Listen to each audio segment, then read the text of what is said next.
Mesdames et messieurs, bonjour. Il est 15 heures au Caire. C'est l'heure d'une nouvelle transmission du journal en langue française sur la chaîne numéro 2 de la télévision égyptienne. J'ai le plaisir de vous accompagner en présentant ce journal et on commence comme d'habitude avec les principaux titres. Le Premier ministre Moustapha Madbouli effectue une vaste tournée à Bahira afin de suivre l'avancement de plusieurs projets de développement. Le ministre des Affaires étrangères Badr Abdelati examine avec son homologue pakistanais les développements des négociations entre les États-Unis et l'Iran.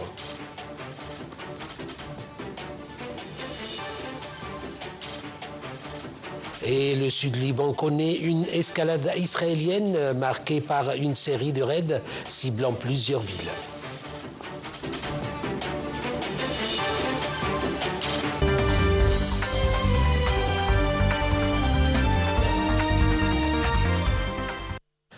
À la une de nos actualités, le Premier ministre Moustapha Madbouli a effectué une vaste tournée dans le gouvernorat de Bahira afin de suivre l'avancement de plusieurs projets de développement et de services publics.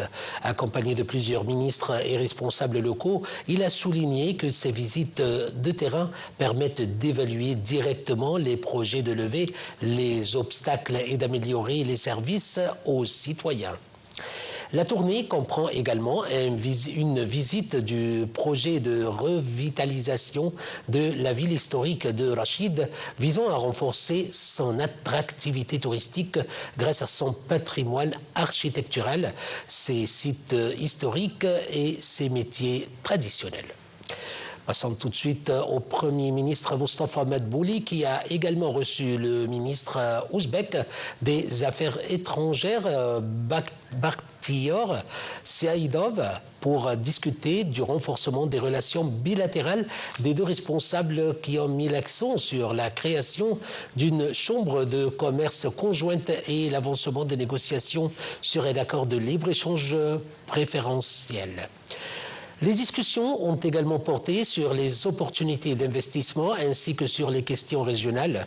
Les deux parties ont réaffirmé leur soutien à la cause palestinienne et leur volonté de renforcer leur coordination au sein des organisations internationales, tout en saluant l'excellence des relations politiques entre l'Égypte et l'Ouzbékistan.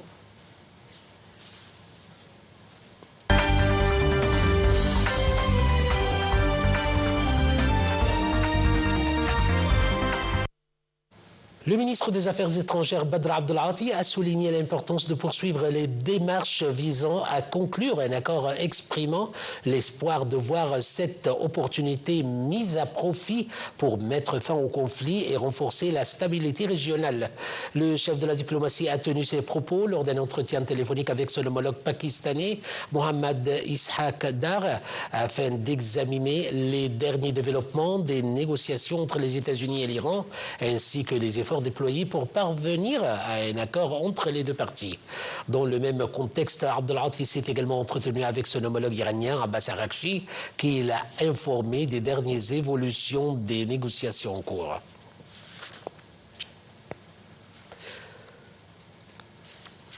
Le chef de la diplomatie iranienne, Abbas Araghchi, a indiqué vendredi que le protocole d'accord avec les États-Unis pour mettre fin à la guerre au Moyen-Orient serait signé à distance une fois finalisé, peut-être dans les prochains jours. Plus tôt vendredi, Abbas Araghchi avait assuré qu'un accord avec les États-Unis n'avait jamais été aussi proche pour stopper cette guerre déclenchée par des frappes israélo-américaines le 28 février. Abbas Araghchi a déclaré que l'Iran préconise une dilution des stocks d'uranium enrichi à 60% sur le sol iranien. Le président américain Donald Trump a quant à lui écrit vendredi sur son réseau Truth Social que les termes d'accord que l'Iran a fait fuiter aux médias n'ont rien à voir avec les termes dont nous sommes convenus par écrit. Ce qu'ils ont dit, y compris leurs déclarations faibles et pathétiques sur l'accord qui serait conclu, et sans rapport avec la réalité, en appelant l'Iran à se ressaisir. L'agence de presse iranienne MER a indiqué qu'un projet de mémorandum d'entente entre Téhéran et Washington prévoit la mise en place d'un cadre visant à mettre fin à la guerre au Moyen-Orient, y compris au Liban. Selon l'agence, le projet d'accord comprend le déblocage rapide de 24 milliards de dollars de fonds iraniens gelés à l'étranger. Il prévoit également l'engagement des États-Unis à retirer leurs forces de certaines zones autour de l'Iran et à lever le blocus maritime. Maire a ajouté que les deux parties disposeraient d'un délai de 60 jours portant sur le règlement du dossier nucléaire iranien, la levée des sanctions, ainsi que la mise en place d'un mécanisme de compensation des dommages, sans aborder d'autres questions telles que les capacités balistiques. Le Premier ministre du Pakistan, Shehbaz Sharif, a déclaré vendredi qu'un accord avait été atteint sur le texte d'un accord de paix entre les États-Unis et l'Iran. Alors que le Pakistan déploie d'intenses efforts de médiation, le ministre pakistanais a déclaré que son pays, pleinement conscience du fait qu'une campagne de désinformation nécessante est menée par ceux qui veulent saboter l'accord de paix. Les États-Unis ont dit avoir abattu samedi plusieurs drones iraniens qui visaient les navires commerciaux dans le détroit d'Ormuz, malgré l'optimisme affiché quelques heures plus tôt par les deux parties au sujet d'un accord de paix. Cet incident survient alors même que Téhéran, le médiateur pakistanais et Washington affichent leur optimisme quant à la possibilité, après des semaines de négociations laborieuses, de conclure un accord mettant fin à la guerre au Moyen-Orient. Le sud du Liban a connu une escalade israélienne marquée par une série de raids et de déploiements militaires ciblant plusieurs villes, notamment dans le gouvernorat de Nabateye et la ville de Kafr Sir. L'armée de l'occupation israélienne a également mené des raids dans le district de Marjioun et a effectué une opération d'explosion dans la ville d'Al-Khayem en direction de la plaine. Dans le même contexte, le Hezbollah libanais a affirmé que ses combattants avaient affronté les forces israéliennes qui progressaient vers la ville de Majd al-Zoun, à environ 5 km de la frontière, avec des salves répétées de roquettes, les forçant à battre en retraite. Le ministre des Affaires étrangères Badr Abdelati et le vice-président palestinien Hussein Sheikh ont échangé par téléphone sur la situation dans les territoires palestiniens.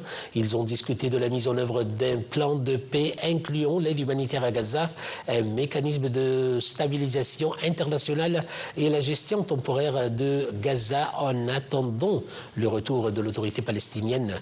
L'Égypte a réaffirmé son soutien à la création d'un État palestinien tout en condamnant l'escalade en Cisjordanie et les activités de colonisation.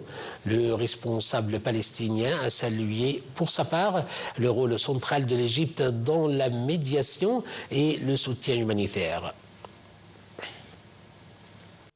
Passons en Europe et plus précisément en Ukraine, où une attaque de drones ukrainiens sur des installations portuaires au sud de la Russie a provoqué un important incendie tuant une personne. Il a ajouté qu'une personne a été tuée et 3 autres blessés, précisant que 96 personnes étaient mobilisées pour lutter contre l'incendie. Dans la nuit de vendredi à samedi, l'armée russe a indiqué avoir abattu au total 177 drones ukrainiens.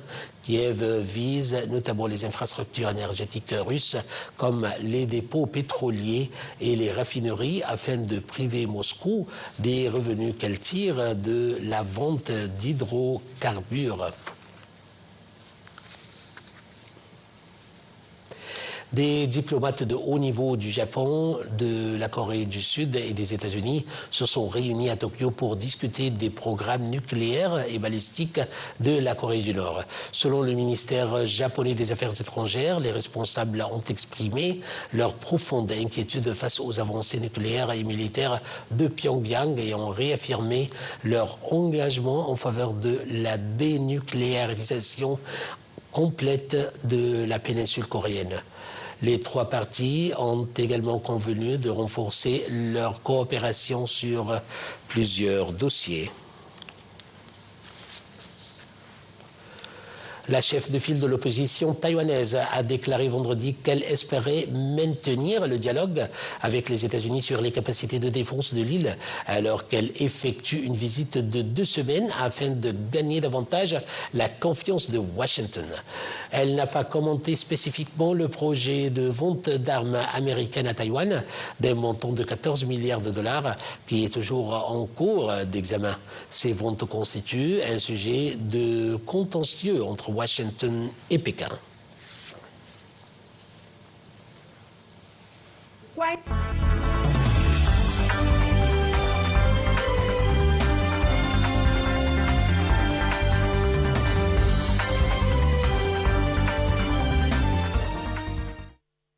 Parlant économie, les marchés boursiers mondiaux ont clôturé en hausse vendredi, porté par l'engouement autour de l'entrée de bourse historique du géant SpaceX à Wall Street sur fond d'espoir de paix entre Washington et Téhéran. En Europe, la bourse de Paris a gagné 1,83%, Francfort a progressé de 1,76%, Londres de 1,63% et Milan de 1,97%. À New York, le Dow Jones a gagné 0,7%.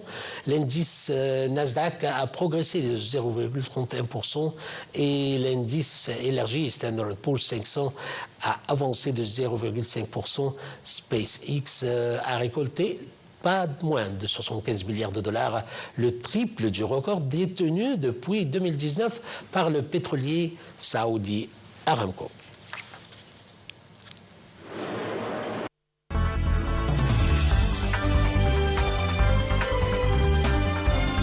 Fin de notre journal, mesdames et messieurs, je vous remercie infiniment pour votre suivi et pour votre attention. Restez sur la chaîne numéro 2 de la télévision égyptienne pour plus de programmes et passez une excellente soirée.